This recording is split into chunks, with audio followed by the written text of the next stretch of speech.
স্বরাষ্ট্র উপদেষ্টাকে যে পদত্যাগ করাতে বলবে তাকে 1 কোটি টাকা পুরস্কার দেওয়া হবে। যদি আল্লাহ না করুক কোনো কারণে সে নিঃশ্বাস বন্ধ করে, সেই দিন এই অন্তর্বর্তীকালীন সরকারের শেষ দিন। আমরা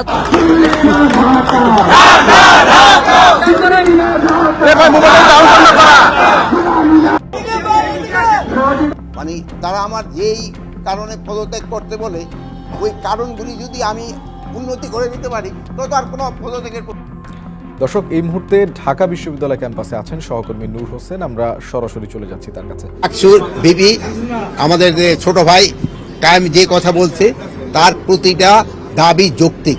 ঢাকা বিশ্ববিদ্যালয়ের শিক্ষার্থীরা অলরেডি কিন্তু স্বরাষ্ট্র মন্ত্রণালয় কিন্তু ঘেরাও করে ফেলেছে। তাদের একটি দাবি তারা ঘোষণা করেছে, স্বরাষ্ট্র উপদেষ্টাকে কেউ যদি পদত্যাগ করাতে পারে তাকে 1 কোটি টাকা পুরস্কার দেওয়া হবে। এই ঘোষণা নিয়ে তারা কিন্তু অলরেডি স্বরাষ্ট্র মন্ত্রণালয় ঘেরাও করে ফেলেছে এবং তাদের আরেকটি দাবি কিন্তু তারা প্রকাশ করেছে যে এই যে হাদি ভাইয়ের উপর যে হামলা করেছে, কোনোভাবে যদি হাদি ভাইয়ের কোনো সমস্যা হয়ে যায় বা আল্লাহ না করুক কোনো সমস্যা হয়েই যায় তাহলে কিন্তু ডক্টর মোহাম্মদ ইউনূসের কিন্তু পদত্যাগ করতে হবে। এই দাবি নিয়ে আরো 2-3টা দাবি নিয়ে তারা কিন্তু বর্তমানে স্বরাষ্ট্র মন্ত্রণালয় ঘেরাও করে ফেলেছে। এই বিষয়ে স্বরাষ্ট্র উপদেষ্টা কি বলতেছে এবং এই যে ঢাবির শিক্ষার্থীদের যে দাবিগুলো রয়েছে এই বিষয়ে তারা কি বলতেছে, এই ভিডিওটা আমরা একটু প্রথমে দেখে আসি। তারপরে ভিডিওর পরের অংশ আমরা দেখে নেব ডক্টর মোহাম্মদ ইউনূস এই বিষয়ে কি বলতেছে এবং স্বরাষ্ট্র মন্ত্রণালয় যে ঘেরাও করা হয়েছে এই ভিডিও আমরা ভিডিওর লাস্টের অংশে দেখে নেব। চলুন প্রথমে আমরা একটু স্বরাষ্ট্র উপদেষ্টার মুখ থেকে শুনে আসি এবং ঢাবির শিক্ষার্থীদের মুখ থেকে একটু শুনে আসি। যারা আমার চ্যানেলে নতুন এখনো চ্যানেলটি সাবস্ক্রাইব করেন অবশ্যই চ্যানেলটি সাবস্ক্রাইব করে রাখবেন এবং ভিডিওতে একটি লাইক করে দেবেন যাতে পরবর্তীতে ভিডিওটি সবার প্রথমে আপনার সামনে যায়। চলুন আমরা একটু ভিডিওটি দেখে আসি।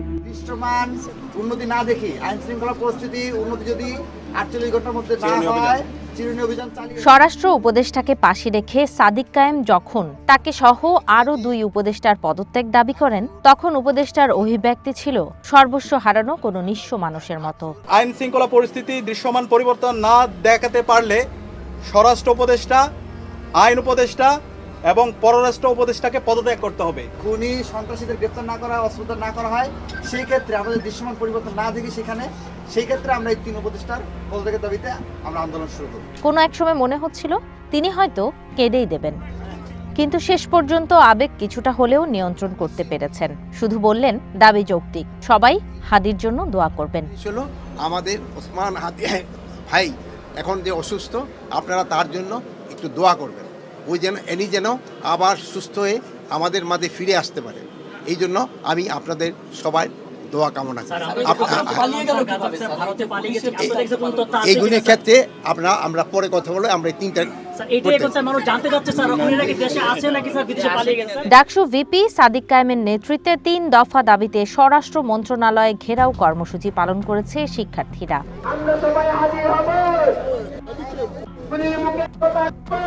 ইনকিলাব মঞ্চের মুখপাত্র শরীফ ওসমান হাদির উপর হামলাকারীদের গ্রেপ্তার, 48 ঘন্টার মধ্যে চিরুনি অভিযান চালিয়ে দৃশ্যমান পদক্ষেপ নেওয়া সহ 3টি দাবি নিয়ে দুপুরে ডাকসুর সামনে জড়ো হয় তারা। বিক্ষোভ সমাবেশের পর সচিবালয় ঘেরাওয়ের উদ্দেশ্যে শিক্ষার্থীদের একটি মিছিল ঢাকা বিশ্ববিদ্যালয় হয়ে শিক্ষা ভবন মোড়ে পুলিশের বাধায় সেখানেই অবস্থান নেয়। এরপর ডাকসু ভিপি সাদিক কায়েমের নেতৃত্বে শিক্ষার্থীদের একটি প্রতিনিধি দল স্বরাষ্ট্র মন্ত্রণালয়ে উপদেষ্টার সাথে দেখা করে। স্বরাষ্ট্র উপদেষ্টার কাছে তাদের দাবি তুলে ধরে নেতারা। আমাদের 1 নম্বর দাবি, আমাদের ভাই ওসমান হাদির উপর গুলিবর্ষণের সঙ্গে জড়িত প্রত্যক্ষ হামলাকারী, পরিকল্পনাকারী ও সহায়তাকারী সকল সন্ত্রাসীদেরকে গ্রেপ্তার করতে হবে। গোয়েন্দা সংস্থা সহ রাষ্ট্রের সকল সংশ্লিষ্ট অর্গানকে দ্রুত জবাবদিহির আওতায় নিয়ে আসতে হবে এবং যাদের গাফলতি প্রমাণিত হবে তাদের বিচারের মুখোমুখি করতে হবে। আগামী 48 ঘন্টার মধ্যে নিষিদ্ধ লীগের বিরুদ্ধে এলাকাভিত্তিক চিরুনি অভিযান শুরু করতে হবে। নিষিদ্ধ ঘোষিত সংগঠনের বিভিন্ন স্তরের সকল সন্ত্রাসীদেরকে গ্রেপ্তার করতে হবে এবং সব ধরনের অবৈধ অস্ত্র উদ্ধার করতে হবে। গণ অভ্যুত্থানে হত্যার দায়ে দোষীদের ভারতে আশ্রয় দেয়ায় ভারতের সাথে বাংলাদেশের কূটনৈতিক সম্পর্ক পুনরায় বিবেচনার দাবিও জানান সাদিক কায়েম। গণহত্যাকারী সন্ত্রাসীদের আশ্রয় দেওয়ার প্রতিবাদে ভারতের সঙ্গে কূটনৈতিক সম্পর্ক পুনর্বিবেচনা করতে হবে। অভিযুক্তদের ফেরত না দেওয়ার পূর্ব পর্যন্ত কূটনৈতিক সম্পর্ক স্বাভাবিক করা যাবে না। এই দাবি অনতিবিলম্বে না মানা হলে এবং আইন শৃঙ্খলা পরিস্থিতি দৃশ্যমান পরিবর্তন না দেখাতে পারলে স্বরাষ্ট্র উপদেষ্টা, আইন উপদেষ্টা এবং পররাষ্ট্র উপদেষ্টাকে পদত্যাগ করতে হবে।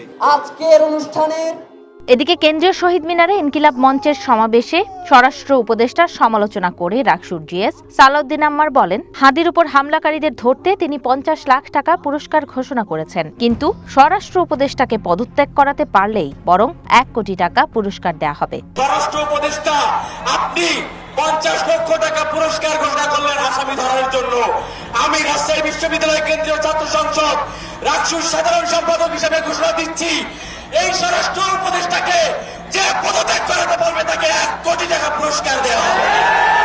48 ঘন্টার মধ্যে দৃশ্যমান কোনো পরিবর্তন না দেখলে বিভিন্ন শ্রেণী পেশার মানুষকে নিয়ে আবারও রাস্তায় নামার আলটিমেটাম দেন ডাকসু ভিপি। ডক্টর ইউনূস মহোদয়, আপনি খুব সুন্দর সুন্দর করে কথা বলেন, মাঝে মধ্যে একটু মুচকি হাসেনও, আপনার লজ্জা পাওয়া উচিত। সবথেকে সুন্দর নির্বাচন হবে এমন কথা যখন আপনারা বলেন, তখন আপনাদের মুখে আমাদের থুতু মারতে ইচ্ছে হয়। ওসমান হাদি সবসময় বলেছে যে বাংলাদেশের মিডিয়া তারা অতীতে যেই পক্ষপাত দুষ্ট আচরণ করেছে, কিন্তু আমি ওসমান হাদিকে তারা যেভাবে সর্বাত্মক সহযোগিতা করেছে সবসময়, এটা আমি তাদের প্রতি চিরকৃতজ্ঞ, এটা সে সবসময় বলতো। সুতরাং আমরা মনে করছি আপনি একই সাথে সাংবাদিক এবং বাংলাদেশের একজন মানুষ, সুতরাং আপনাদের কাছেও বিভিন্ন ধরনের তথ্য বিভিন্ন জায়গা থেকে আসে। আপনাদেরও কর্তব্য রয়েছে, যারা বাংলাদেশের স্বাধীনতাকে বিনষ্ট করতে চায় তাদের বিরুদ্ধে আপনারা আপনাদের প্রতিবাদ জারি রাখবেন এবং মিডিয়াগুলোতে আপনারা যাদেরকে আমন্ত্রণ জানান তাদেরকে আমরা দেখি যে তারা একজন মানুষ হসপিটালের বিছানায় পড়ে আছে আর তাকে নিয়ে তারা উল্লাস প্রকাশ করছে। এই ধরনের মানুষকে আপনারা যখন টকশোতে জানান তখন আপনাদের প্রতি আমাদের কিছু বলবার থাকে না, শুধু ধিক্কার জানাতে ইচ্ছা হয়। আমরা আর এই ধিক্কার জানাতে চাই না।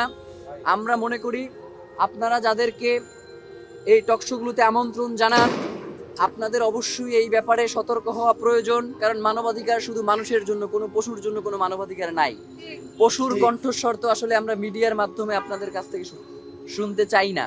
এটা সম্ভবত 5 থেকে 10 মিনিট আগের ঘটনা, যে তারা বলেছে যে খুনি আমাদের প্রতিবেশী রাষ্ট্র ভারতে পালিয়েছে।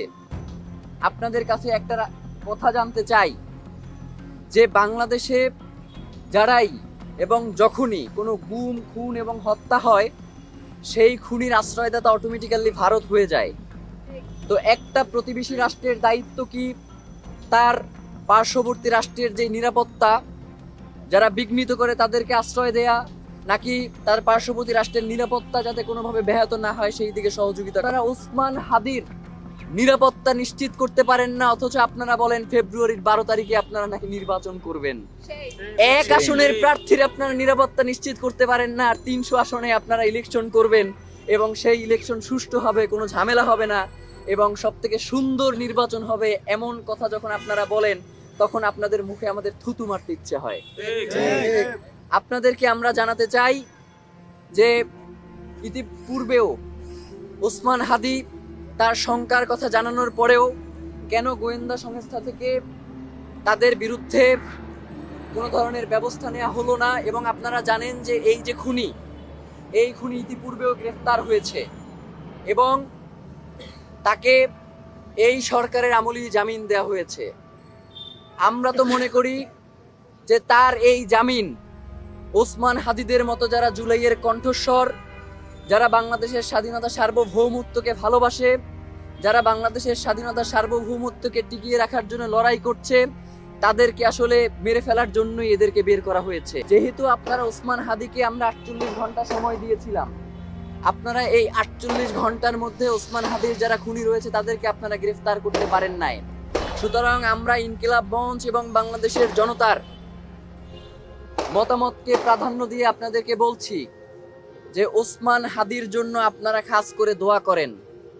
আল্লাহ না করুক ওসমান হাদির যদি কিছু হয়ে যায়, ওসমান হাদি যেই দিন, যদি আল্লাহ না করুক কোনো কারণে সে নিঃশ্বাস বন্ধ করে, সেই দিন এই অন্তর্বর্তীকালীন সরকারের শেষ দিন। আমরা চুপ রয়েছি এর জন্য আপনারা মনে করবেন না যে ওসমান হাদি শুধু একা। বাংলাদেশের 18 কোটি জনতা এখন ওসমান হাদি বলে স্লোগান দেয় যে আমরাই ওসমান হাদি। সুতরাং আপনার এই ক্ষমতা, আপনার এই রাষ্ট্রের স্থিতিশীলতা বজায় রাখার জন্য অতি দ্রুত যারা এর পিছনে দায়ী রয়েছেন তাদেরকে গ্রেফতার করা হোক। ইনকিলাব মঞ্চের পক্ষ থেকে আপনাদেরকে জানাচ্ছি যে আগামী কালকের মধ্যে যদি এই আসামি গ্রেফতার না হয় তাহলে আমরা স্বরাষ্ট্র উপদেষ্টা এবং আইনমন্ত্রী এই দুইজনের পদত্যাগ দাবি করছি।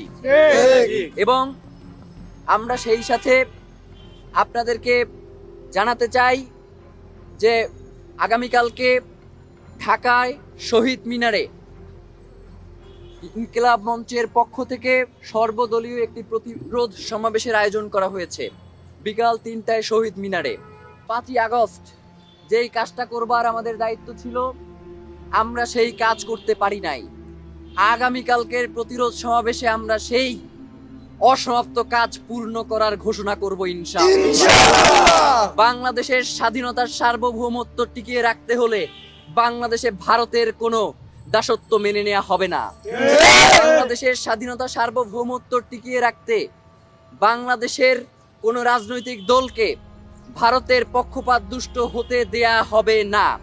যারাই বাংলাদেশের অবস্থান করে ভারতের পক্ষ নিবে, বাংলাদেশে যেভাবে জুলাই পরবর্তী সময়ে তাদেরকে বাংলাদেশ থেকে বিতাড়িত করা হয়েছে, আপনাদেরকে ঘোষণা করে দিতে চাই যে যদি আপনারা শুধু ভোটের জন্য যদি আপনারা আপনার ভাইয়ের রক্ত ভুলে যান তাহলে বাংলাদেশের জনগণ ঘোষণা করছি যে আগামী কালকে আমরা সর্বাত্মক প্রতিরোধ ইনশাআল্লাহ শুরু করছি।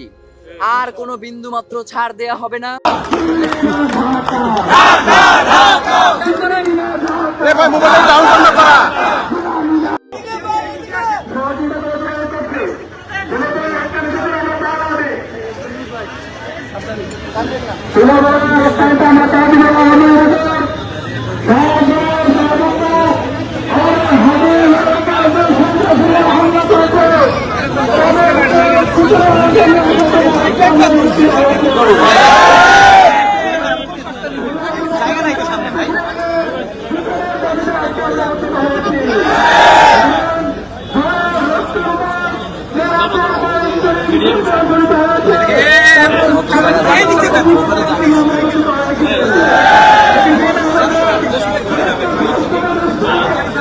প্রিয় দর্শক, সবাইকে অসংখ্য অসংখ্য ধন্যবাদ সম্পূর্ণ ভিডিওটি দেখার জন্য। আপনারা সম্পূর্ণ ভিডিওটি দেখে অবশ্যই বিষয়টা বুঝতে পারছেন যে আসলে এই যে ঢাবি শিক্ষার্থীদের যে দাবিগুলো রয়েছে এগুলোর সাথে কিন্তু স্বরাষ্ট্র উপদেষ্টা যিনি রয়েছে সে কিন্তু সহমত এবং সে বলতেছে আসলে আইন শৃঙ্খলা বাহিনীকে আরো কড়া করবে এবং দেখা যায় যত ব্যবস্থা সে কিন্তু নেবে। এবং অন্যদিকে ডক্টর মোহাম্মদ ইউনূসের উপর যে বিষয়টা দেওয়া হয়েছে যে আসলে যদি কোনোভাবে এই যে হাদি ভাইয়ের উপরে হামলাকারী যাতে পার পেয়ে না যেতে পারে সেজন্য তাকে কিন্তু কড়া ব্যবস্থা নেওয়ার কথা বলছে। এই দাবিতে কিন্তু এই ঢাবি শিক্ষার্থীরা অলরেডি স্বরাষ্ট্র মন্ত্রণালয় ঘেরাও করে ফেলেছে এবং স্বরাষ্ট্র মন্ত্রণালয় ঘেরাও করার পরে স্বরাষ্ট্র উপদেষ্টা যিনি রয়েছে তার সাথে কিন্তু কথা বলতে তারা সক্ষম হয়েছে এবং সব বিষয় দেখলে বোঝা যায় যে আসলে যত সম্ভব কিন্তু তারা কিন্তু কঠোর আইনি ব্যবস্থা নেবে। অলরেডি দেখা যায় যে অনেককে কিন্তু শনাক্ত করা হয়েছে এবং গ্রেফতার করা হয়েছে এবং মেইন যে হামলাকারী রয়েছে সে কিন্তু অনেক জায়গায় বলতেছে বা অনেক জায়গায় ছড়িয়ে পড়েছে সে ভারতে পালিয়ে গেছে। আসলে সে ভারত এখনো পালিয়ে গেছে না বাংলাদেশে আছে এই বিষয় কিন্তু ফুটিয়ে দেখা হইতেছে এবং